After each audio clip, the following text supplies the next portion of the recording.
তাম দুনিয়ার মানুষ আর জিন যদি একত্রিত হয়ে এই দুনিয়ার সমস্ত গাছপালা যদি কলম বানানো হয়, জোরে বলুন কি বানানো হয়?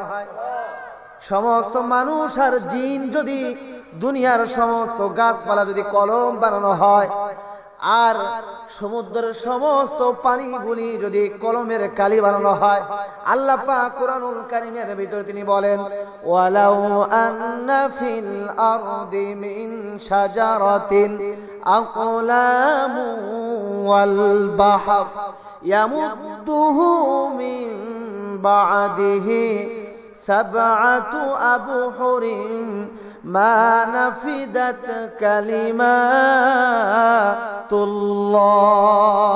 জোরে বলেন আল্লাহু আকবার।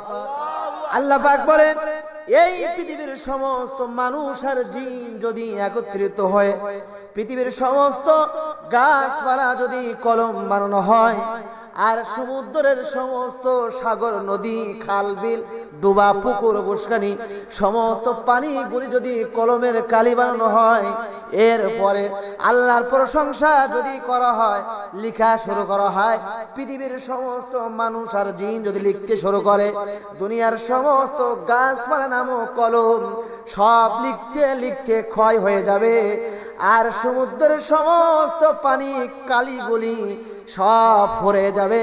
এরপরেও আল্লাহর কুরআনুল কারীমের ব্যাখ্যা, আল্লাহ তাআলার প্রশংসা লিখে লিখে শেষ করা যাবে না। চিৎকার দিয়ে জোরে বলেন সুবহানাল্লাহ, আর জোরে বলেন সুবহানাল্লাহ। আমার বন্ধুগণ, ওই মহান রবের প্রশংসা আমরা করব, জোরে বলুন ঠিক কিনা? রাজি আছেন তো ইনশাআল্লাহ? কারা কারা রাজি আছেন দুই হাত তুলে আল্লাহকে দেখা।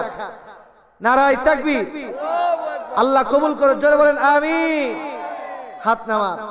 আমার বন্ধুগণ, বলতেছিলাম প্রশংসা সবসময় আমরা আল্লাহর করব, আর দুরূদ ও সালাম বিশ্ব মানবতার মুক্তির দূত সাইয়্যিদুল মুরসালিন খাতামুন নবিয়্যিন আশরাফুল আম্বিয়া ৬৩টা বছর যে নবী এই কোরআনুল কারীমকে প্রচার করতে গিয়ে, কোরআনুল কারীমকে মক্কার জমিনে পৃথিবীর জমিনে বাস্তবায়ন করতে গিয়ে, আল্লাহর জমিনে আল্লাহর কোরআনকে রাজ কায়েম করতে গিয়ে যে নবী জীবনের সময় প্রত্যেকটা সময় কোরআনের জন্য ব্যয় করেছেন, দেখা গেল কোরআনের জন্য ব্যয় করতে গিয়ে নিজের সময়, নিজের মান সম্মান মক্কার মানুষগুলি কত অপবাদ দিল, কত নির্যাতন করলো। এমনকি যে নবীর শরীরে জীবনে কোনোদিন মশা মাছি বসে নাই, সেই শরীর থেকে রক্ত ঝরানো লেগেছে, ঠিক কিনা? শুধু তাই নয়, বিশ্বনবীর দান্দান মুবারক তারা ভেঙে দিয়েছে, জোরে বলুন ঠিক না বেঠিক? শুধু তাই নয়, বিশ্বনবীর মাতৃভূমি মক্কা থেকে মক্কায় তাকে জায়গা দেয় নাই, আশ্রয় দেয় নাই। এই দ্বীনের জন্য, কোরআনের জন্য কথা বলতে গিয়ে, কোরআনের কাজ করতে গিয়ে মাতৃভূমি মক্কার জমিন ছেড়ে মদিনায় হিজরত করা লেগেছে, জোরে বলুন ঠিক কিনা? আরে জোরে বলুন ঠিক কিনা? এই কথাগুলো কি মিথ্যা? ওই নবীর প্রতি আমরা সকলেই জবান খুলে দুরূদ পড়ছি, সম্মান দিয়ে, ভালোবাসা দিয়ে, মহব্বত দিয়ে সকলে বলছি সাল্লাল্লাহু আলাইহি ওয়াসাল্লাম। মাগফিরাত কামনা করি পৃথিবীর শুরু থেকে নিয়ে আজকের এই মাহফিলের আগ পর্যন্ত যারা কোরআনের জন্য, দ্বীনের জন্য, ইসলামের জন্য, বিশ্বনবীর সুন্নতি নববীকে বাস্তবায়ন টিকে রাখার জন্য সময় দিলেন, জীবন দিলেন, রক্ত দিলেন, শহীদ হয়ে গেলেন, ওই সমস্ত মুসলিম উম্মাহ নরনারীর উপরে আমরা মাগফিরাত কামনা করি। আল্লাহ পাক যেন এই মাহফিলের যাবতীয় সওয়াবগুলি কোটি কোটি গুণ বৃদ্ধি করে তাদের আমলনামায় পৌঁছায় দেয়। আপনারা বলেন আমিন, আর জোরে বলেন আমিন। বিশেষ করে আপনারা যারা এই মাহফিলের আয়োজন করেছেন, টাকা দিয়ে, বুদ্ধি দিয়ে, শ্রম দিয়ে, আপনাদের আত্মীয় স্বজন, আমাদের আত্মীয় স্বজন, এই এলাকায় যারা অন্ধকার কবরে, জনমের মতো অন্ধকার কবরে যারা চলে গেল, ওই সমস্ত কবরবাসীদের জন্য আমরা দোয়া করি। আজকের এই মাহফিলের হাদিয়া সওয়াবগুলি যেন আল্লাহ পাক এই এলাকার প্রত্যেকটা কবরে আমলনামায় আপনাদের আত্মীয় স্বজনদের রূহের মাগফিরাতের জন্য পৌঁছায় দেয়। আপনারা বলেন আমিন, আরো জোরে বলেন আমিন। আমার বন্ধুগণ, যতটুকু সময় কথা আমরা বলবো শুনবো আল্লাহর কোরআন থেকে কথা শুনবো, ঠিক কিনা? রাজি আছেন তো ইনশাআল্লাহ? কোরআনের বাহিরে কোনো শোনা হবে না। যা শুনবো আমরা কোরআন থেকে শুনবো আমলের নিয়তে। কিসের নিয়তে? হিদায়াতের নিয়তে। কিসের নিয়তে? হিদায়াতের নিয়তে। আজকে বাংলাদেশে ওয়াজের অভাব নাই, মাহফিলের অভাব নাই, বক্তৃতার অভাব নাই, কোরআন হাদিসের জ্ঞান চর্চার অভাব নাই, কিন্তু একটা জিনিসের অভাব, সেটা হচ্ছে আমাদের দৈনন্দিন জীবনে, সামাজিক জীবনে, রাষ্ট্রীয় জীবনে, পরিবারের জীবনে, ব্যক্তি জীবনে আমলের অনেক অভাব। জোরে বলুন ঠিক কিনা? আমল বলতে আমাদের কিছুই নাই। আমার বন্ধুগণ, প্রত্যেকটা জুমার দিন জুমার খুতবা যখন ইমাম সাহেব, খতিব সাহেব প্রদান করে দেয়, প্রত্যেক জুমায় আমরা মসজিদ থেকে কোরআন হাদিসের কথা আমরা শুনি, ঠিক কিনা? কথা বলা হয়, খুতবা প্রদান করা হয়। এরপরে প্রত্যেক দিন বাংলার জমিনে, গ্রামগঞ্জে, শহরে, বন্দরে, সব জায়গায় কোরআনুল কারীমের মাহফিল আছে না নাই? কোরআনুল কারীমের তাফসীর আছে না নাই? আমার বন্ধুগণ, শুধু তাই নয়, প্রত্যেকটা জাতি, প্রত্যেকটা ধর্ম, ভালো করে মনোযোগ দিয়ে শোনো, পীর সাহেবের মুরিদগুলি তারা প্রত্যেক মাসে পীর সাহেবের দরবারে গিয়ে সেখানে জিকির আজগার, বিভিন্ন তালিম, বিভিন্ন আমল, বিভিন্ন সবক প্রদান করা হয় কি হয় না? তাবলীগ ভাইরা প্রত্যেক বছরে ঢাকা রাজধানীর মধ্যে টঙ্গী বিশ্ব ইজতেমায় সেখানে তালিম দেওয়া হয়, সেখানে বয়ান করা হয়, সেখানে আলোচনা করা হয় কোরআন হাদিসের। জোরে বলুন ঠিক কিনা? আমার বন্ধুগণ, তাহলে কোরআনুল কারীমের মাহফিলের অভাব নাই, কোরআনুল কারীমের তাফসীর মাহফিলের অভাব নাই, প্রত্যেক জুমার দিন খুতবার অভাব নাই, তাবলীগ ভাইদের তালিমের কোনো অভাব নাই, পীর সাহেবদের বিভিন্ন জিকির আজকার আমলের কোনো অভাব নাই। এত ওয়াজ মাহফিল হওয়ার পরেও আমাদের ব্যক্তি জীবনে, সমাজ জীবনে, রাষ্ট্র জীবনে আমলের অনেক বড় অভাব। জোরে বলুন ঠিক কিনা? তাহলে আজকে মাহফিলে আমরা শুধু ওয়াজ শুনবো না আমল করব? সবাই কথা বলুন। আপনারা কি ওয়াজ শুধু শোনার নিয়তে শুনবেন না আমলের নিয়তে শুনবেন? আমল করবেন তো ইনশাআল্লাহ? জোরে বলুন ইনশাআল্লাহ। আরো জোরে বলুন ইনশাআল্লাহ। আমার বন্ধুগণ, যতটুকু কথা আমরা শুনবো কোরআন থেকে কথা শুনবো। কোরআন থেকে কথা শুনলে বরকত আছে না নাই? জোরে বলুন আছে না নাই? এই পৃথিবীতে প্রত্যেকটা নবী রাসূলকে আল্লাহ পাক প্রত্যেকটা নবীকে আদেশ করেছিল, হে নবী, আপনার জাতির সামনে, আপনার কওমের সামনে আমার কোরআনুল কারীম থেকে তেলাওয়াত করে করে আপনার উম্মতদেরকে, আপনাদের জনগণকে আমার বাণী থেকে শুনিয়ে দেন। জোরে বলুন ঠিক কিনা? আল্লাহ পাক মহাগ্রন্থ আল কোরআনুল কারীমের ভিতরে তিনি বলেন, হুয়াল্লাযী বা'সা ফিল উম্মিয়িনা রাসূলাম মিনহুম ইয়াতলু আলাইহিম আয়াতি। এই পৃথিবীতে যত নবী পয়গম্বর এসেছেন, প্রত্যেকটা নবী পয়গম্বরকে আল্লাহ আদেশ করেছিলেন, ও আমার পয়গম্বরগুলি, তোমরা কি করো? জমিনের মধ্যে, দেশের মধ্যে, জনপদের মধ্যে আমার কোরআনুল কারীম থেকে, আমার সহিফা থেকে, আমার বাণী থেকে তোমরা তেলাওয়াত করে করে জনগণের মাঝে শোনায় দাও। জোরে বলেন সুবহানাল্লাহ। আমার বন্ধুগণ, তদ্রূপ ভাবে বিশ্ব নবীকে আরজ করলো, হে নবী, আপনিও তাই করেন। কোরআনুল কারীম থেকে আপনি দ্বীনের দাওয়াত দেন, কোরআনুল কারীম থেকে আপনি মানুষদেরকে আহ্বান করেন, নসিহত করেন, আল্লাহর কোরআনের পক্ষে আপনি দাওয়াত দেন। জোরে বলুন ঠিক কিনা?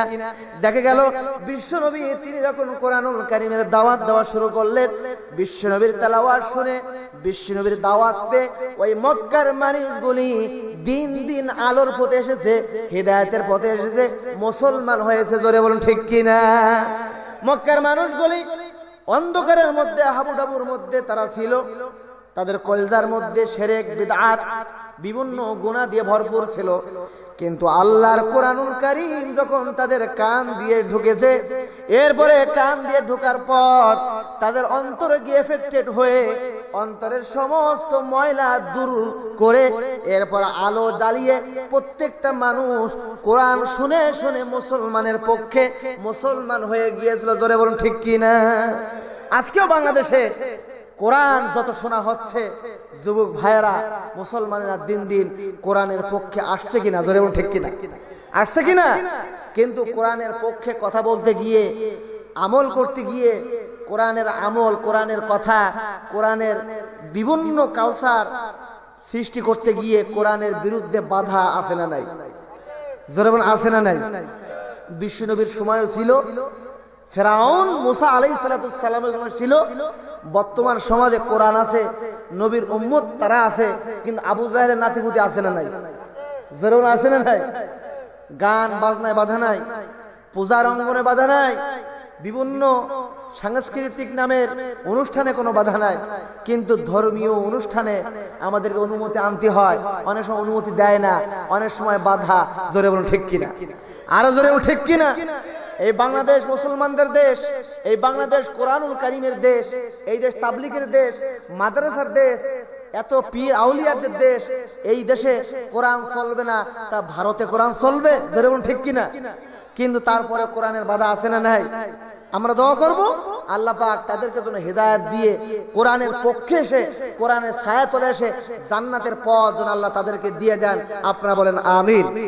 আমরা তাদের জন্য বদদোয়া করব না, দোয়া করব বিষ্ণুনবীর মতো।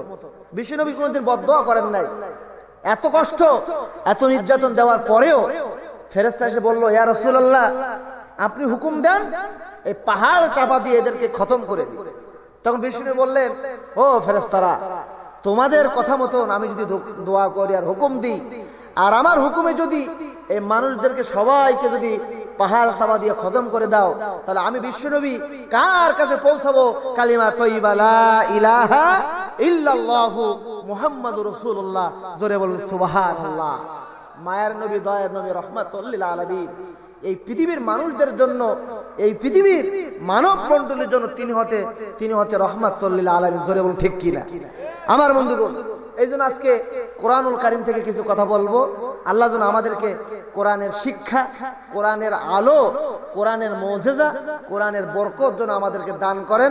আপনারা বলেন আমিন, আর জোরে বলেন আমিন। আমার বন্ধুগণ, আমি আপনাদের সামনে কথা বলবো মানুষের জগৎ তিনটা। জোরে বলুন কয়টা? তিনটা। নাম্বার 1, আলমে আরওয়া। জোরে বলুন কি? আরওয়া, রুহের জগৎ। রুহের জগতে যখন আমরা ছিলাম, আমরা এই পৃথিবীতে এক সময় কেউ ছিলাম না, ঠিক কিনা? আবার এখন আসি, বর্তমানে আমরা এখানে যারা উপস্থিত হয়েছি কেউ আমরা থাকবো না। এই কথার উপরে আপনাদের ঈমান আছে? আমাদের আগে যারা 100 বছর আগে যারা ছিল, আমাদের দাদা দাদি, নানা নানি, পূর্বপুরুষ, তারা কি এখন কেউ আছে? অনেকেই চলে গেছে। আমরাও এক সময় 100 বছর পরে আমরা কেউ থাকবো না। আমার বন্ধুগণ, আমরা যখন রুহের জগতে ছিলাম, আল্লাহ পাক আমাদের মালিক যিনি আমাদেরকে ডাক দিয়ে বললেন, ও রুহের জগৎ, ও রুহের বাসী, আলাস্তু বিরব্বিকুম, আমি কি তোমাদের রব নই? আমি কি তোমাদের মালিক নই? আমি কি তোমাদের প্রভু নই? আমি কি তোমাদের ইলাহ, সৃষ্টিকর্তা নই? তখন সমস্ত রুহের জগতের মানুষগুলি, রুহবাসী সব বলেছিল একই বাক্যে, ক্বালু বালা। জোরে বলেন সুবহানাল্লাহ। জোরে বলেন ঠিক না বেঠিক? সবাই বলেছিল আমরা তোমার গোলাম, তুমি আমাদের পালনকর্তা, তুমি আমাদের সৃষ্টিকর্তা। আমার বন্ধুগণ, কিন্তু দেখা গেল রুহের জগৎ থেকে যখন একে একে ট্রান্সফার হয়ে যখন দুনিয়ার জগতে আসলাম, এই দুনিয়ার জগৎটা হচ্ছে বস্তু জগৎ। জোরে বলুন কিসের জগৎ? বস্তু জগৎ। দুনিয়ার জগতে যখন আমরা আসলাম, দুনিয়ার আসবাবপত্র, দুনিয়ার আরাম আয়েশ, দুনিয়ার সুখ শান্তি, গাড়ি বাড়ি, টাকা পয়সা, স্ত্রী পরিবার, নারী গাড়ি, সব ক্ষমতা পেয়ে আমরা দুনিয়াকে অগ্রাধিকার দিয়ে দিলাম, দুনিয়াকে আমরা গ্রহণ করলাম, কিন্তু পরকালকে বাদ দিয়ে আল্লাহকে আমরা ভুলে যাচ্ছি। জোরে বলুন ঠিক কিনা? আমার বন্ধুগণ, কিন্তু কি লাভ হবে? এই দুনিয়া থেকে একদিন না একদিন আমাদেরকে চির বিদায় নিয়ে অন্ধকার কবরে যাওয়া লাগবে কি লাগবে না? জোরে বল লাগবে কি লাগবে না?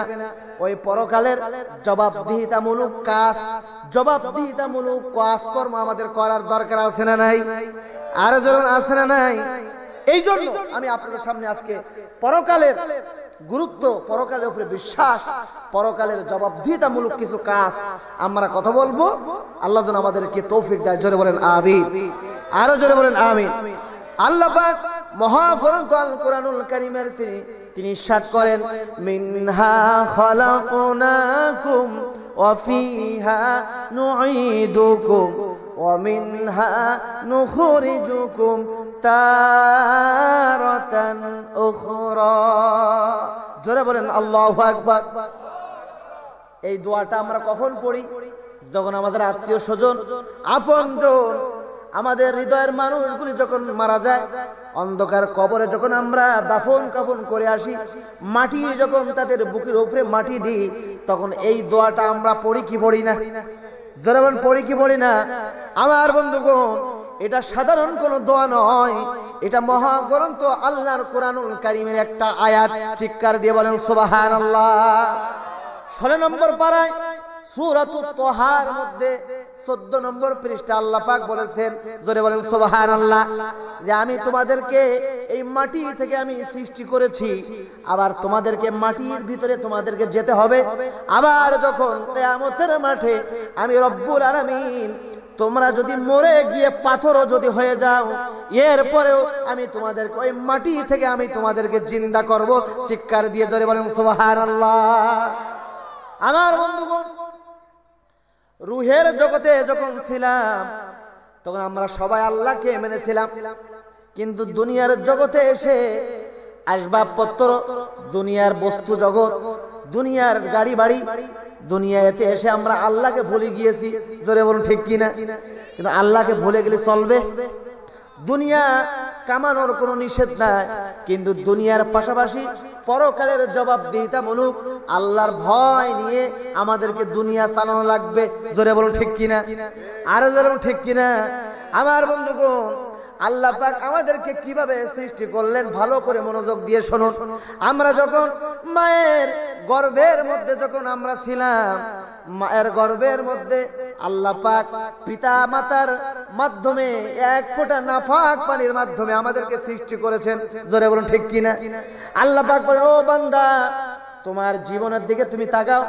তোমার কোনো অস্তিত্ব ছিল না, তোমার কোনো পরিচয় ছিল না, তোমার কোনো ঠিকানা ছিল না। আমি রব্বুল আলামিন, আমি তোমাকে কিভাবে বড় করেছি, আমি তোমাকে কিভাবে সৃষ্টি করেছি, ভালো করে তোমার দিকে তাকাও। তুমি যখন মায়ের গর্ভের মধ্যে যখন তুমি ছিলা, তখন আমি কি করেছিলাম? মায়ের অসুখকে বন্ধ করে দিয়ে, মায়ের মাসিককে বন্ধ করে দিয়ে, তোমার নাবির সাথে তোমার জনম দুকুনি মায়ের নাবির তার জোড়া লেগে দিয়েছিলাম। জোরে বলুন ঠিক কিনা? আমার বন্ধুগণ, আল্লাহ পাক বলে, ও বান্দা বান্দি, তোমাকে মায়ের গর্ভের মধ্যে কিভাবে আমি বড় করলাম ভালো করে শোনো। মায়ের অসুখ মাসিককে বন্ধ করে দিয়ে আমি আল্লাহ তাআলা মায়ের রক্তটা তোমার নাভি দিয়ে পাস করে, এরপরে আমি রব্বুল আলামিন তোমাকে তিল তিল করে আস্তে আস্তে করে আমি মায়ের গর্ভের মধ্যে আমি বড় করেছিলাম। জোরে বলুন ঠিক কিনা? ওই মায়ের গর্ভে থাকাকালীন আমরা খাওয়া, আমাদেরকে আল্লাহ খাওয়াইয়েছেন, মায়ের রক্ত দিয়ে আমাদেরকে বড় করেছেন।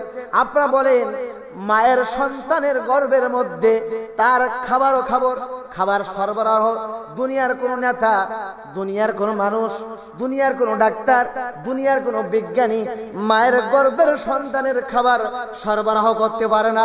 জোরে বলুন ঠিক কিনা? আমার বন্ধুগণ, আল্লাহ পাক এত দয়াময় রহমান, তিনি আমাদেরকে বলেন, ও বান্দা বান্দি, ভালো করে মনোযোগ দিয়ে শোনো।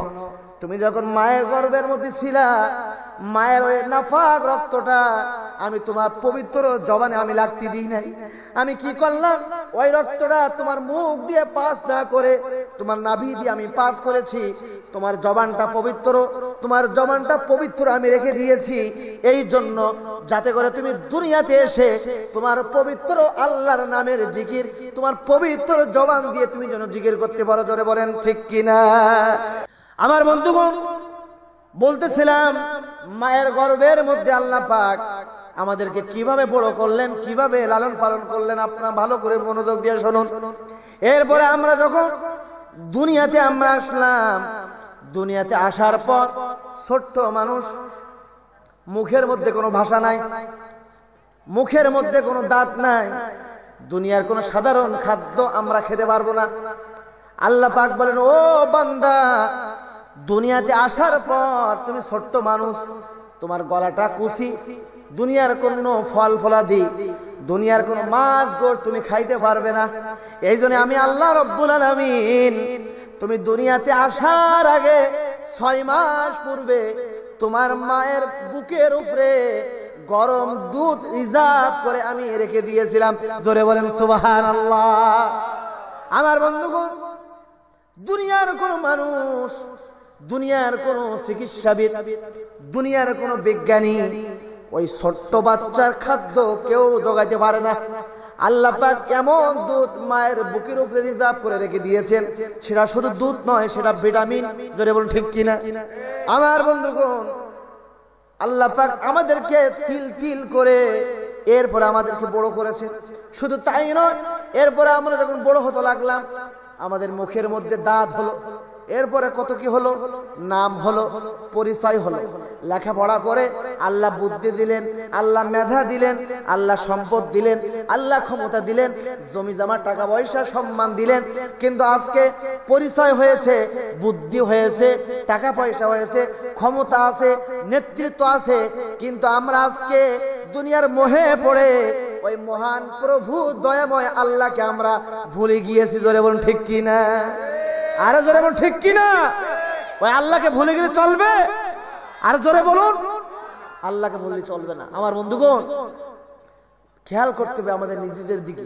আমরা কোথায় ছিলাম, কোথা থেকে আসলাম, আবার আমরা কোথায় দিকে যাব? আমার বন্ধুগণ, মহাগ্রন্থ আল কোরআনুল কারীমে এমন কোন পারা নাই, এমন কোন সূরা নাই, এমন কোন রুকু নাই, এমন কোন পৃষ্ঠা নাই যেখানে আল্লাহ পাক পরকালের কথা, মৃত্যুর কথা, হাসরের কথা, জান্নাতের কথা, জাহান্নামের কথা তিনি বলেন নাই। আকারে বলেন, ইঙ্গিতে বলেন। গোটা কোরআনুল কারীমের মৃত্যু, হাসর, কবর, পরকাল সম্পর্কে সমস্ত কথা যদি এক জায়গায় করা হয়, তাহলে গোটা কোরআনুল কারীমের 3 ভাগের 1 ভাগ শুধু পরকাল সম্পর্কে আল্লাহ কথা বলেছেন।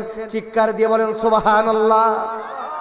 তাহলে বিষয়টা কত বড়, বিষয়টা কত গুরুত্বপূর্ণ একটা বিষয়।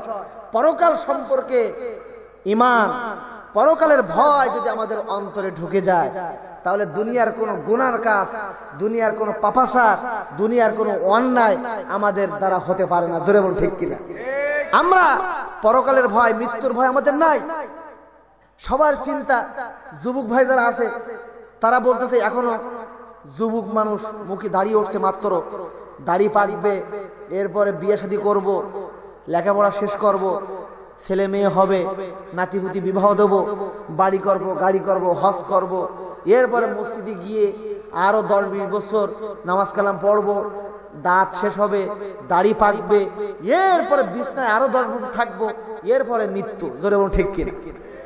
তারপর মুরব্বী যারা আছেন তারা বলতেছে যে এখনো তো হাঁটতে পারি, চলতে পারি, এখনো মোটামুটি 20-30 বছর বাঁচবো। আমার বন্ধুগণ, এই হায়াতের কোন জীবনের কোন গ্যারান্টি আছে? আর যেমন কোন গ্যারান্টি আছে? এই জীবনের মালিক কে? আসার একটা সিরিয়াল আছে, দাদার পরে বাবা, বাবার পরে নাতি পুতি। ধরে ঠিক কিনা?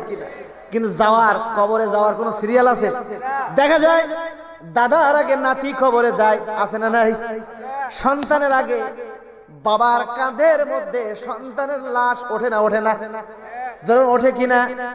আমার বন্ধুগণ, এই পৃথিবীতে বাবার কাছে সবচাইতে কষ্টদায়ক যন্ত্রণা যখন বাবার কাঁধের ভিতরে সন্তানের লাশ উঠে যায়। জোরে বলুন ঠিক কিনা?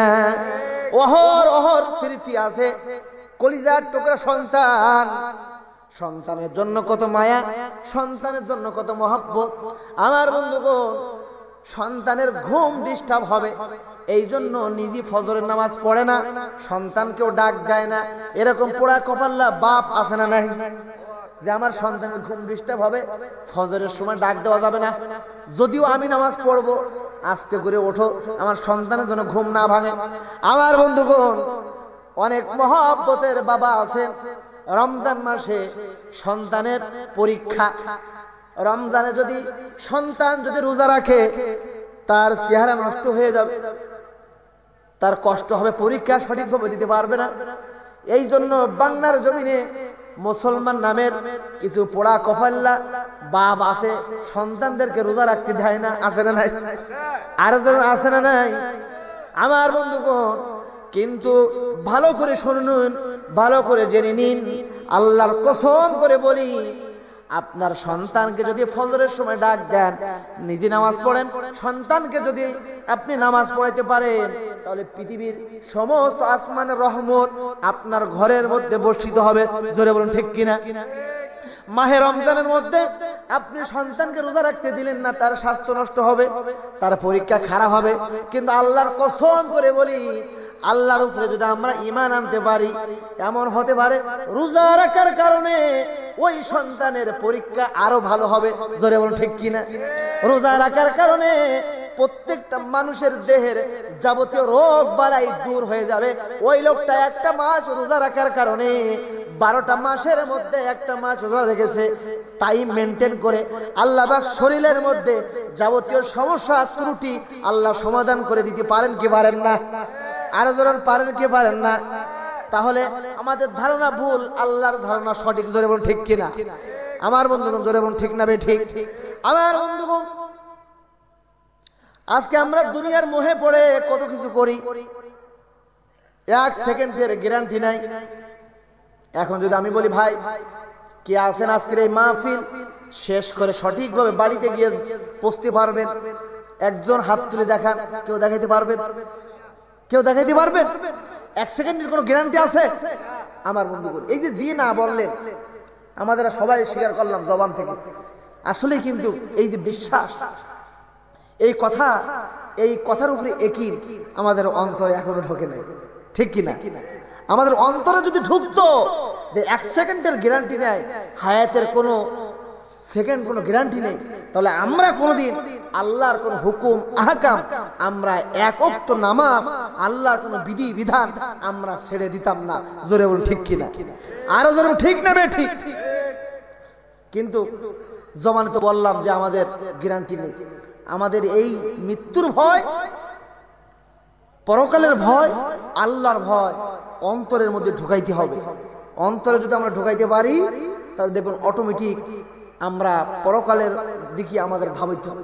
দেখবেন সমাজে যখন একটা লোক মারা যায়, যখন আমরা জানাজায় উপস্থিত হই, এত টাকা পয়সা, এত ক্ষমতা, এত সৌন্দর্য মানুষ হঠাৎ করে আল্লাহর ডাকে সাড়া দিয়ে চলে গেলে, তখন আমাদের অন্তরটা নরম হয়ে যায় যে ভাইটা মাত্র যুবক মানুষ, এত আগেই ইন্তেকাল করলো, আমাদের মন খারাপ হয় কি হয় না?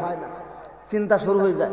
এই জন্য যে যত বেশি পরকালের ভয় করবে, মৃত্যুর ভয় করবে, আল্লাহ পাক তার তত বেশি সম্মান, তত বেশি বৃদ্ধি করে দেবেন। জোরে বলেন সুবহানাল্লাহ। আমার বন্ধুগণ, হযরতে ইমাম রুমি রহমাতুল্লাহ আলাইহি তিনি বলেন যে আসমান থেকে যদি একটা পাখি, দুনিয়া ভরপুর যদি সরিষার দানা থাকে, আর এই সরিষার দানা যদি একটা একটা করে যদি আসমানে নিয়ে উঠায়, একটা সরিষা নিয়ে উঠাবে, 70 বছর বিশ্রাম করবে, আবার আসবে, আবার একটা সরিষা নিবে, আবার ওখানে বিশ্রাম করবে। এইভাবে যদি নিতে নিতে সমস্ত সরিষা যদি নিয়েও ফেলায়, তো একদিন না একদিন এই দুনিয়ার সব সরিষা শেষ হয়ে যাবে। কিন্তু পরকাল এমন একটা সময়, এমন একটা জিন্দেগি, ওই পরকালের সময় শুরু আছে, তা শেষ নাই। জোরে বলেন সুবহানাল্লাহ। আর জোরে বলেন সুবহানাল্লাহ। ওই পরকালের কাজ করার দরকার আছে না নাই? আমার বন্ধুগণ, জীবনে কোনোদিন নামাজ পড়ে নাই, জীবনে কোনোদিন পর্দা মানে নাই, জীবনে কোনোদিন কোরআনের পক্ষে কথা বলে নাই, কোরআনের কাছে আসে নাই, বিশ্বনবীর সুন্নাহ মানে নাই, কোরআনের বিরুদ্ধে স্লোগান দিয়েছে। যখন লোকটা মারা যায়, তখন কবর খোঁড়ে, আমরা কি করি? সবাই ওই কবরে রেখে আসার সময় আমরা বিসমিল্লাহি ওয়া আলা মিল্লাতি রাসূলিল্লাহ বলে আমরা কবরে রেখে আসি। জোরে বলুন ঠিক কিনা? আমার বন্ধুগণ, আপনারা বলেন সারা জীবন আল্লাহর হুকুম পালন করলো না, সারা জীবন রাসূলের তরিকা অনুযায়ী জীবন পরিচালনা করলো না, তার ব্যক্তি, তার সমাজ, তার রাষ্ট্র, তার দৈনন্দিন জীবন ইসলামের জন্য, তার লেখনী, তার বলনি, তার অর্থনীতিক, তার ভোট, তার রাজনীতি কিছু ইসলামের জন্য কাজে লাগলো না। এখন মৃত্যুর সময় আপনি যদি বলেন যে এই লোকটিকে নবীর সাথে বিসমিল্লাহে ওয়ালা তোমার নামে তোমার রাসূলের কাছে তোমার রাসূলের দলে উঠিয়ে দিলাম, আপনারা বলেন জীবনে কোনদিন ইসলামের কাজে লাগে নাই, নবীর পক্ষে কথা বলে নাই, নবীর তরিকা অনুযায়ী চলে নাই। এখন এই মরা লোকটা জীবিত থাকাকালীন নবীর কাজে লাগে নাই, ইসলামের কাজে লাগে নাই। এখন এই মরা অবস্থায় যদি নবীর দরবারে, নবীর কাতারে, নবীর দলে যদি আমরা উঠাই দিই, আপনারা বলেন বিশ্বনবীর কোন ঠেকা পড়েছে ওই মরা দেহটা নিয়ে সে গ্রহণ করবে? জোরে বলুন ঠিক কিনা, আরো যেমন ঠিক কিনা। আমার বন্ধুগণ, এখানে বিভিন্ন দলের কর্মী ভাইরা আছেন, আমার বন্ধুগণ ভালো করে শুনুন। একটা হচ্ছে কুমড়ো মার্কা, আরেকটা হচ্ছে তরমুজ মার্কা। ভালো করে মনোযোগ দিয়ে শুনুন। নির্বাচন এসে গেছে, সারাটা দিন আপনি যদি তরমুজের স্লোগান দেন, তোমার ভাই আমার ভাই, তরমুজ ভাই তরমুজ ভাই, ঠিক না বে ঠিক? সকাল থেকে নিয়ে সন্ধ্যা পর্যন্ত আপনি তরমুজের মিছিল করলেন, স্লোগান দিলেন। সন্ধ্যার সময় আপনার কষ্ট হয়েছে, আপনি যদি ওই কুমড়া অন্য দলের অফিসে গিয়ে যদি আপনি বলেন, বন্ধুগণ সারাটা দিন তরমুজের মিছিল পার্টি করে আমার খিদা লেগেছে, আমার পানি পিপাসা লেগেছে, আমাকে একটু পানি পান করান, আমার একটু চা খাওয়ান, আমাকে খেতে দেন, আপনারা বলেন খেতে দিবে? আরো যেমন খেতে দিবে যে বেটা সারাদিন তরমুজের মিছিল করে সন্ধ্যাবেলায় এখন অন্য ঘরে এসে তুমি খেতে চাচ্ছ, খেতে তো দিবেই না, বরং তার গুতা দিবে। ধরে বলুন ঠিক কিনা? গুতা আছে না নাই? আমার বন্ধুগণ সারাটা দিন তরমুজের মিছিল করে যদি সন্ধ্যাবেলায় অন্যের কার্যালয়ে গিয়ে যদি নাস্তা না পাওয়া যায়, সারাটা জীবন আপনি আল্লাহর কোনো হুকুম আহকাম আদায় করলেন না, পালন করলেন না, বিশ্বনবীর তরিকা অনুযায়ী আপনি চললেন না। আমার বন্ধুগণ কবরে গিয়ে ওখানে বিশ্বনবীর সুপারিশ কি পাওয়া যাবে? জোরে বলুন যাবে? যাবে না। আমার বন্ধুগণ শুধু তাই নয়, প্রত্যেকটা মানুষ যখন কবরে রেখে আসা হয়, যখন মানুষগুলি কবর থেকে যখন দাফন কাফন করে যখন সরে যায়, প্রত্যেকটা মৃত ব্যক্তির জন্য আল্লাহর কুদরতের মাধ্যমে আল্লাহর পাঠানো ফেরেশতা আসে। জোরে বলুন ঠিক কিনা? ফেরেশতা এসে বলে, প্রশ্ন করে, মার রব্বুকা, ও বান্দা তোমার রব কে? তোমার আইনদাতাকে, তোমার বিধানদাতাকে, তোমার প্রভুকে, তোমার মালিককে, তোমার ইলাহকে। আমার বন্ধুগণ আপনি যদি সঠিকভাবে আল্লাহর হুকুম, আল্লাহর আহকাম, আল্লাহর বিধিবিধান, আদেশ বলেন নিষেধ বলেন, কোরআনের সমস্ত হুকুম আহকাম যদি মেনে আপনি যদি চলতে পারেন, তাহলে ওই কোরআনওয়ালা, ওই আল্লাহওয়ালা বান্দা সঙ্গে সঙ্গে উত্তর দেবে, ইয়া রব্বি আল্লাহ। জোরে বলুন ঠিক কিনা? আর জোরে বলেন সুবহানাল্লাহ। শুধু তাই নয়, দ্বিতীয় প্রশ্ন করা হবে, ওমান দীনুকা, ও বান্দা তোমার দিন কি, তোমার শরীয়ত কি ছিল, তুমি কোন দিনের তুমি অনুসারী ছিলা?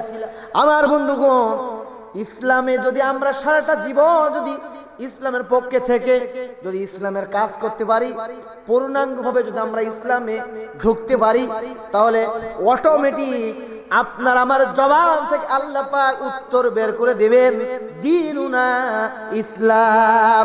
জোরে বলেন সুবহানাল্লাহ, আর জোরে বলেন আমিন। সর্বশেষ ফেরেশতারা বলবে, ওমান নাবিয়ুকা, তোমার নবীকে, তোমার নেতাকে, তোমার লিডারকে। শুধু তাই নয়, অন্য রিওয়ায়াতে এসেছেন বিশ্ব নবীকে স্বয়ং দেখানো হবে, বলা হবে এই লোকটির সম্পর্কে তোমার ধারণা কি? জোরে বলেন সুবহানাল্লাহ। আমার বন্ধুগণ সারাটা জীবন যদি নবীর কোনো হুকুম আহকাম না মানে, নবীর তরিকা অনুযায়ী যদি না চলে, নবীকে তো দেখানোর পরেও সেই ব্যক্তি চিনতে পারবে না, বলবে হাইহাতা হাইয়াতালা আদরি, এই ব্যক্তির সম্পর্কে আমার কোনো ধারণা নাই, এই ব্যক্তিকে আমি চিনি না। জোরে বলেন নাউজুবিল্লাহ। আমার বন্ধুগণ, জীবনে কোনোদিন নেতার স্লোগান দিয়েছে, তোমার নেতা, আমার নেতা, অমুক নেতা, সাদা মাতা, আছে না নাই? কিন্তু আপনারা বলেন, একমাত্র চরিত্র ফুলের মতন চরিত্র পৃথিবীর কোন মানুষের ফুলের মতন চরিত্র হতে পারে না। একমাত্র মহামানব বিশ্বনবী আল্লাহর পয়গম্বর জনাব মুহাম্মদ রাসূলুল্লাহ সাল্লাল্লাহু আলাইহি ওয়াসাল্লামের চরিত্র ফুলের মতন পবিত্র। জোরে বলুন ঠিক কিনা? আরে জোরে বলুন ঠিক কিনা? আল্লাহ পাক কুরআনুল কারীমের ভিতরে তিনি বলেন, ওয়া ইন্নাকা লাআলা খুলুকিন আযীম। জোরে বলেন মারহাবা। এখানে যত ভাই আছেন, এমন কেউ ভাই আপনি উঠে বলতে পারবেন না, হুজুর আমি অমুক দলের কর্মী, আমার অমুক নেতা জীবনে কোনদিন মিথ্যা বলে নাই। পারবেন দেখাইতে?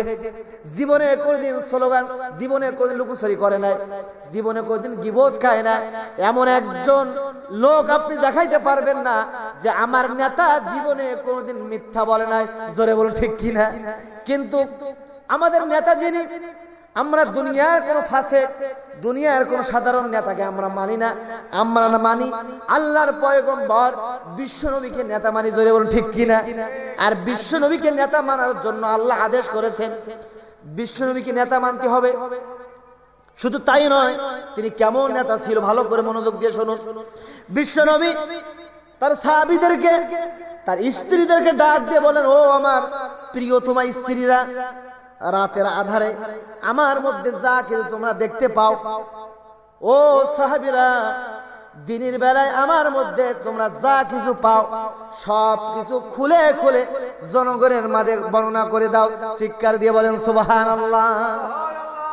আমার বন্ধুগণ, আল্লাহর ফেরেশতারা বলবে, ওমান নবিউকা, তোমার নবীকে, এই লোকটির সম্পর্কে তোমার ধারণা কি? সারাটা জীবন যদি নবীর আদর্শ যদি না মানে, নবীর অনুসরণ, নবীর অনুকরণ যদি না করে, তখন সে তার নবীকে বলতেও পারবেন না, নবীকেও চিনিও সে উত্তর দিতে পারবে না। জোরে বলুন ঠিক কিনা? আর যদি ওই লোকটা মুমিন হয়, নামাজি হয়, নবীওয়ালা হয়, নবীর পক্ষে যদি কাজ করে, যখন জিজ্ঞাসা করা হবে ওমান নাবিউকা, এই লোকটির সম্পর্কে তোমার ধারণা কি, তোমার পরিচয় কি, তখন ওই মুমিন বান্দা তখন বলবে, হাযা নাবিয়ুনা মুহাম্মাদুর রাসূলুল্লাহ সাল্লাল্লাহু আলাইহি সাল্লাম, এই তো আমার সেই নবী জনাবে মুহাম্মাদুর রাসূলুল্লাহ। জোরে বলুন সুবহানাল্লাহ।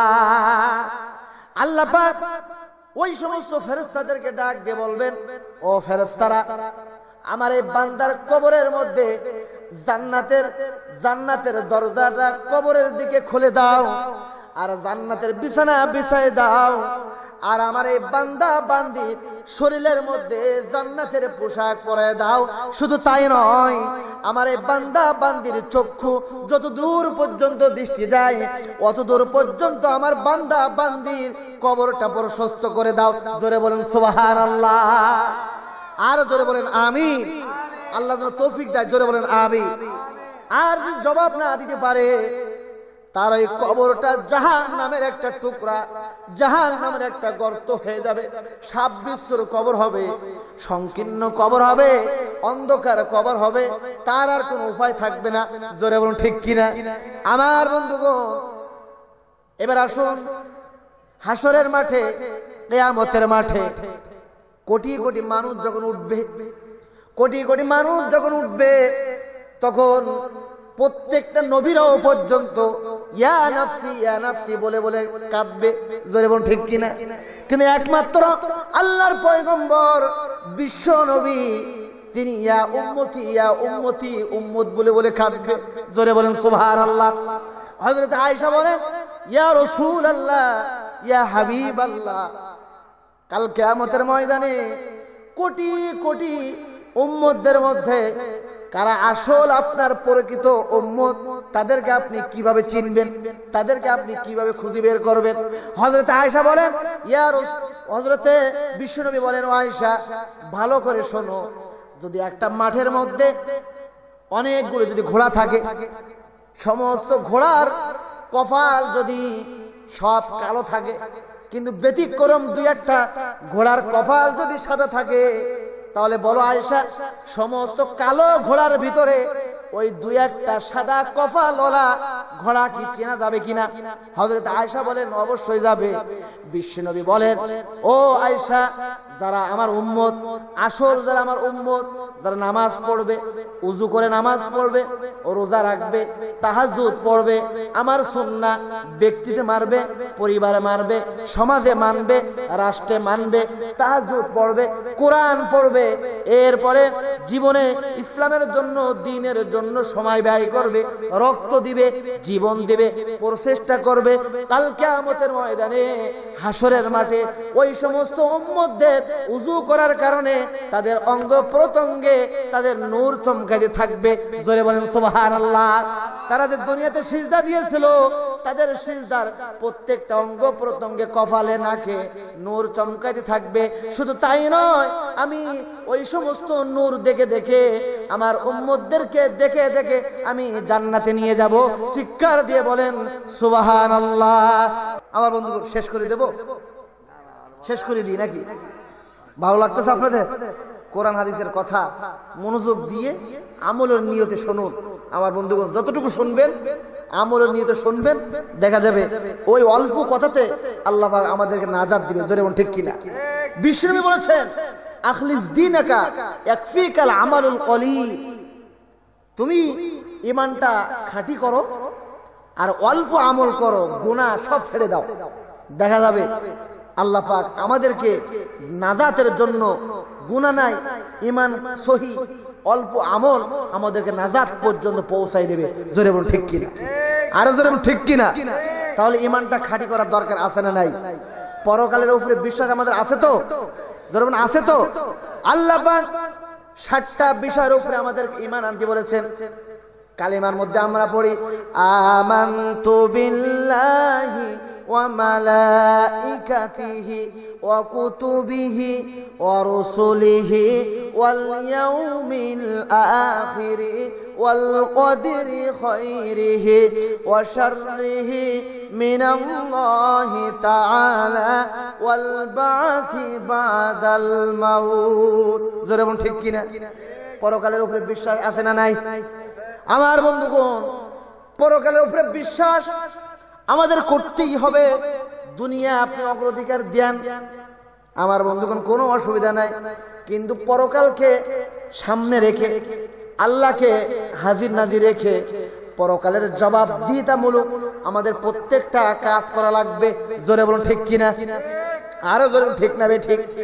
আমার বন্ধুগণ, এই পৃথিবী আমাদের যেদিন দাগ পড়ে যাবে, সমস্ত আমলের দরজাগুলি বন্ধ হয়ে যাবে।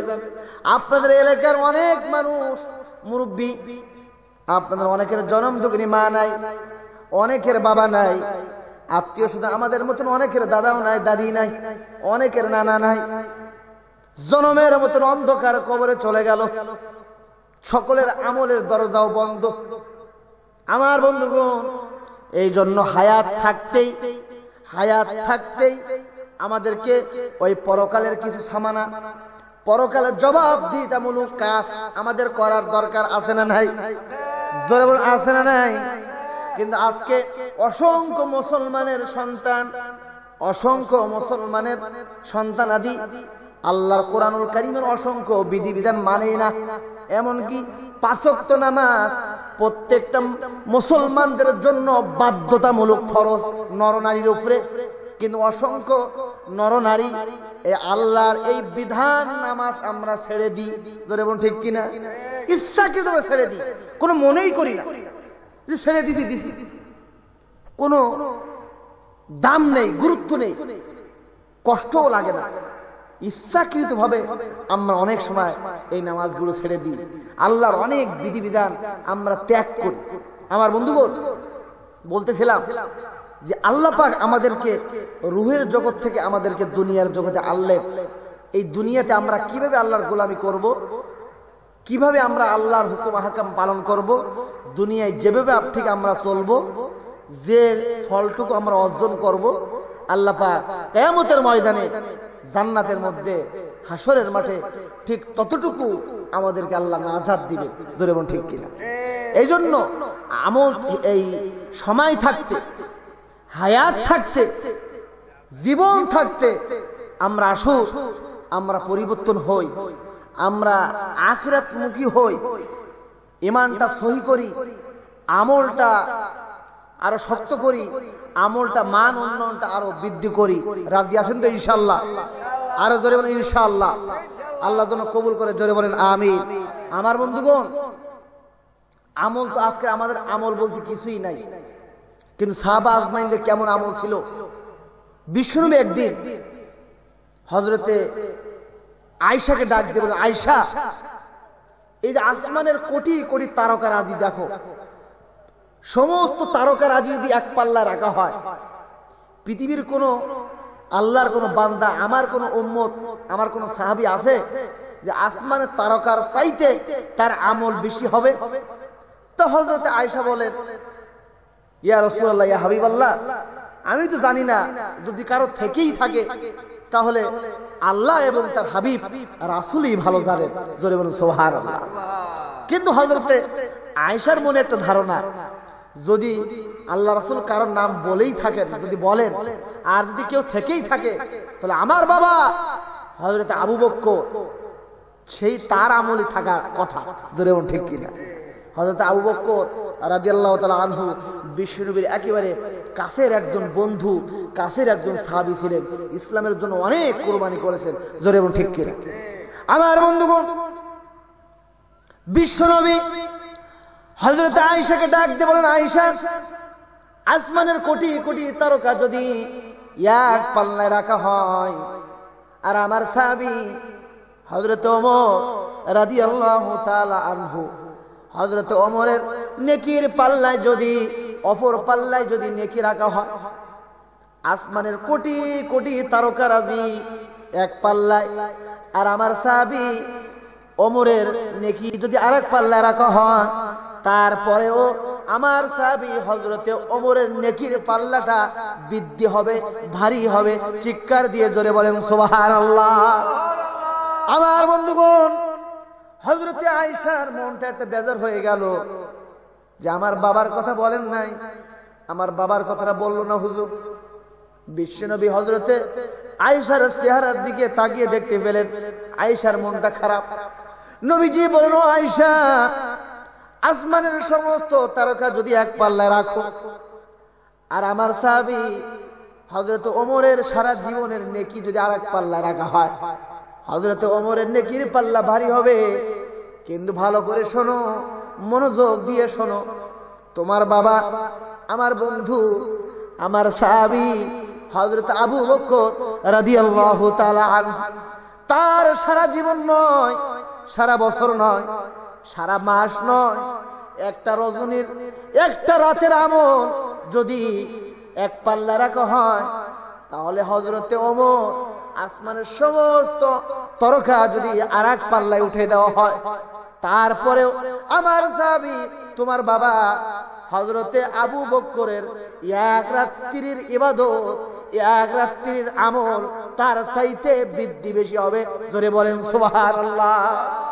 আমার বন্ধুগণ, কোন সে রাত, কোন সে রজনী জানার দরকার আছে না নাই? বিশ্বনবী কোরআনুল কারীমের দাওয়াত দিতে গিয়ে সমাজে অনেক বাধা, অনেক নির্যাতন, অনেক অপবাদ, এমনকি জন্মভূমি মক্কাও থাকতে দেয় না। কাফের বেঈমানগুলি এমন কষ্ট দেওয়া শুরু করলো। আল্লাহ পাক বিশ্বনবীকে আরজ করলেন, ও পয়গম্বর, আমার বন্ধু, এমন সময় আসবে মক্কার জমিনে জায়গা থাকবে না, হিজরত করা লাগবে মদিনায়। বিশ্বনবী হযরত আবু বকরকে বলেছিল, আবু বকর, কোরআন প্রচার করার জন্য হতে পারে মক্কায় থাকা যাবে না, আমাদেরকে হিজরত করা লাগতে পারে মদিনায়, তুমি প্রস্তুত থাকো। বিশ্বনবী তিনি ঘরের মধ্যে ঘুমিয়ে আছেন। এমন সময় কাফের বেঈমানগুলি বিশ্বনবীর ঘরের চতুর্দিক দিয়ে ঘেরাও করে রেখেছেন তরবারি নিয়ে। সকাল হলেই পরে বিশ্বনবীকে একেবারে জনমের মতন খতম করে দেওয়া হবে, হত্যা করবে, মেরে ফেলবে। আল্লাহর পক্ষ থেকে হযরতে জিবরাইল হাজির হযরতে জিবরিল এসে বিশ্ব নবীকে ডাক দিয়ে বললেন, ইয়া রাসূলুল্লাহ, ইয়া হাবিবাল্লাহ, আল্লাহ আপনাকে সালাম জানিয়েছেন, আপনাকে তাড়াতাড়ি মক্কা থেকে হিজরত করার জন্য আল্লাহ বলেছেন। কাফের বেঈমানগুলি আপনার ঘরের চতুর্দিক দিয়ে ঘেরাও করে রেখেছেন তরবারি হাতে নিয়ে, সকাল হলেই পরে আপনার উপরে নির্যাতন করবে। আমার বন্ধুগণ, বিশ্বনবী তিনি বলেন, আমি যখন ঘর থেকে বের হয়ে দেখলাম চতুর্দিকে কাফের বেঈমানেরা দাঁড়িয়ে আছে তরবারি নিয়ে, নবীজি বলেন, আমি আল্লাহর নামে সামনে থেকে এক মুষ্টি বালু নিয়ে আমি সামনের দিকে নিক্ষেপ করলাম, ছেড়ে দিলাম। আমার বন্ধুগণ, দেখা গেল বিশ্বনবীর এক মুষ্টি বালু বাতাসের সাথে উড়ে উড়ে নবীজির ঘরের চতুর্দিক থেকে কাফের যারা দাঁড়িয়েছিল প্রত্যেকটা কাফের চোখের মধ্যে বালু কোনা ঢুকে গিয়েছে, প্রত্যেকটা কাফের চোখ দোলাদুলি শুরু করেছে। এর মধ্যে বিশ্বনবী তিনি বের হয়ে গেছে। জোরে জোরে বলেন সুবহানাল্লাহ। আল্লাহ পাক তার হাবিব বিশ্বনবীকে ডাক দিয়ে বলেন, নবী, আপনি শুধু এক মুষ্টি বালু ছেড়ে দিয়েছিলেন, কিন্তু ওই বালুগুলি প্রত্যেকটা কাফের চোখে কিভাবে পৌঁছলো? আমার বন্ধুগণ, আল্লাহ বলে, হাবিব, আপনি শুধু বালুকোনা ছেড়ে দিয়েছিলেন, কিন্তু ওই বালুকোনা প্রত্যেকটা কাফের চোখে পৌঁছানোর দায়িত্ব আমি আল্লাহর কুদরত গ্রহণ করেছিল। জোরে জোরে বলেন সুবহানাল্লাহ। আল্লাহ পাক বলেন, ওয়ামা রামাইতা ইয রামাইতা ওয়ালাকিন্নাল্লাহা রামা। জোরে বলেন আল্লাহু আকবার। আমার বন্ধুগণ, বিশ্বনবী এই রাতের বেলায় হযরত আবু বকরের বাড়ির সামনে গিয়ে দরজায় নক করলেন। দরজায় নক করলে একটা ডাক দিন, আবু বকর উঠো, তাড়াতাড়ি উঠে হিজরতে যাওয়া লাগবে। একটা ডাক দেওয়ার সাথে সাথে হযরত আবু বকর ঠাস করে দরজা খুলে দিলেন। লাব্বাইক ইয়া রাসূলুল্লাহ, ইয়া হাবিবাল্লাহ। বিশ্বনবী অবাক হয়ে গেলে, আবু বকর, তুমি কি গভীর রজনী পর্যন্ত তুমি কি ঘুমাও নাই? মাত্র একটা ডাক তোমাকে আমি দিলাম, তুমি কিভাবে জেগে গেলা, কিভাবে দরজা খুললা? তুমি কি ঘুমাও নাই? হযরত আবু বকর বলেন, ইয়া রাসূলুল্লাহ, ইয়া হাবিবাল্লাহ, কুরআনুল কারীমের দাওয়াত দেওয়ার কারণে আপনার উপরে কত বিপদ, আপনার উপরে কত বালা মুসিবত, কত নির্যাতন, কত অপবাদ, এমনকি এই মক্কার জমিনে আমাদের থাকতে দেবে না। আপনি বলেছেন, আবু বকর, তুমি রেডি থাইকো, তুমি প্রস্তুত থাইকো, মক্কায় থাকা যাবে না, মনে হয় মদিনায় হিজরত করা লাগবে। ইয়া রাসূলুল্লাহ, ইয়া হাবিবাল্লাহ, আমি আল্লাহর নামে কসম করে বলি, আপনি যেদিন থেকে আমাকে বলেছিলেন সেই দিন থেকে আমি আবু বকর একটা রাতের জন্য আমি বালিশে মাথা রাখে আমি ঘুমাই না। আমি ওই দিন থেকে প্রত্যেকটা রাতে আমার ঘরের দরজার সাথে পিঠ লাগিয়ে লাগিয়ে আমি ঘুমাই। এই জন্য আপনি কখন বিশ্বনবী এসে আমার ঘরের সামনে আপনি ডাক দিবেন, আবু বকর, আবু বকর বলে আপনি ডাক দিবেন, আর আমার ঘুম থেকে যদি আমি জাগনা না পাই, দেরি হয়ে যাবে, আপনি বিশ্বনবী কষ্ট পেয়ে যাবেন। এই জন্য আমি আবু বকর ঘুমাই না, আমি দরজার সাথে পিঠ লাগিয়ে লাগিয়ে ঘুমাই। চিৎকার দিয়ে জোরে জোরে বলেন সুবহানাল্লাহ। ওই একটা রজনী হিজরতের রাত, যে আমলটুকু আল্লাহ পাক যে নেকিটা আবু বকরকে দিলেন, ওই নেকি যদি এক পাল্লায় রাখা হয়, আর আসমানের সমস্ত তারকা যদি আরেক পাল্লা রাখা হয়, হযরত ওমরের সারা জীবনের নেকি আর আবু বকর রাদিয়াল্লাহু তাআলা আনহুর এক রাত্রির নেকি তার চাইতে ভারী হবে। চিৎকার দিয়ে জোরে বলেন সুবহানাল্লাহ, আর জোরে বলেন সুবহানাল্লাহ। আমার বন্ধুগণ, এই ছিল সাহাবীদের কোয়ালিটি, এই ছিল সাহাবীদের আমলের যোগ্যতা। ইসলামের জন্য, দ্বীনের জন্য, নবীর জন্য তারা প্রাণ ভরে উজাড় করে দিয়ে নবীকে ভালোবেসেছেন। নবীর সম্মান হানি হোক কোন সাহাবীর জীবনের বিনিময় তারা প্রতিরোধ করেছেন। জোরে বলুন ঠিক কিনা? আরো জোরে বলুন ঠিক না বেট? আজকে বাংলাদেশে সারা দুনিয়ায় নবীর বিরুদ্ধে কথা বলা হয় কি হয় না? নবীর বিরুদ্ধে বিভিন্ন স্লোগান দেওয়া হয়। কোরআনের শিক্ষা ব্যবস্থা থেকে, কোরআন হাদিসের শিক্ষা ব্যবস্থা বিলুপ্ত হওয়ার জন্য বিভিন্ন স্লোগান আছে না নাই? আর যেন আছে না নাই? আমার বন্ধুগণ, তাহলে আমরা সবাই কোরআনের পক্ষে থাকব, কোরআনের পক্ষে এসে আমরা কোরআনের কাজ করব। রাজি আছেন? রাজি আছেন আমার বন্ধুগণ? আলোচনা এখানেই শেষ করি নাকি, দোয়ার দিকে চলে যাই। আগামীকাল জুমার দিন অল্প আমল শুনবো, আমরা আমল করব, এই অল্পতে আল্লাহ আমাদেরকে নাজাত দিবে। আর সারা রাত যদি আমরা কথা শুনি, কথা চলতেই আছে, জুমার দিন মাহফিলে মাহফিলে। আগামীকাল আপনাদের দোয়া, আমার মাহফিল ঠাকুরগাঁও, আসলিয়া নামাজ পড়ে বিকাল 3টায় বিমানে ফ্লাইট, 3:20 বিমানে করে সেই সৈয়দপুর ঠাকুরগাঁও কথা বলতে হবে। এই জন্য আপনাদের সামনে দোয়া চাই। আসুন, যতটুকু কথা আমরা শুনলাম, আগামীকাল জুমার দিন খুব তাড়াতাড়ি ঘুমিয়ে যাব। জুমার ফজরের নামাজটা আপনারা সবাই আজকে নিয়ত করবেন, ওয়াদা করবেন, আমরা একক নামাজ আগামীকাল ফজর থেকে আমরা কেউ ছাড়বো না। রাজি আছেন ইনশাআল্লাহ? আল্লাহ যেন কবুল করে, জোরে বলেন আমিন। আমার বন্ধুগণ, আসুন আমরা এখন দোয়ার দিকে যাব। যে কথা বললাম যে আমরা আল্লাহ পাক আমাদের কোথা থেকে সৃষ্টি করেছেন, কোথা থেকে আসলাম, মাটি থেকে সৃষ্টি করলেন, পিতামাতার মাধ্যমে মায়ের গর্ভ থেকে আল্লাহ পাক কিভাবে আমাদেরকে সৃষ্টি করলেন, লালন পালন করলেন, দুনিয়াতে আসলাম, নাম হলো, পরিচয় হলো, ঠিকানা হলো, সম্পদ, গাড়ি বাড়ি, শিক্ষা, মেধা, বুদ্ধি, ক্ষমতা, নেতৃত্ব হওয়ার পর আমরা আজকে আল্লাহকে ভুলে গিয়েছি, ঠিক কিনা? ওই আল্লাহকে ভুলে গেলে চলবে না, আল্লাহকে মানতে হবে, আল্লাহর ভয় করতে হবে, পরকালের জবাবদিহিতামূলক কাজ করতে হবে, বিশ্বনবীর উপরে ভালোবাসা, বিশ্বনবীর সুন্নাহকে আমাদের আঁকড়িয়ে ধরতে হবে, মানতে হবে। রাজি আছেন ইনশাআল্লাহ? আল্লাহ যেন কবুল করে, জয় বলেন আমিন।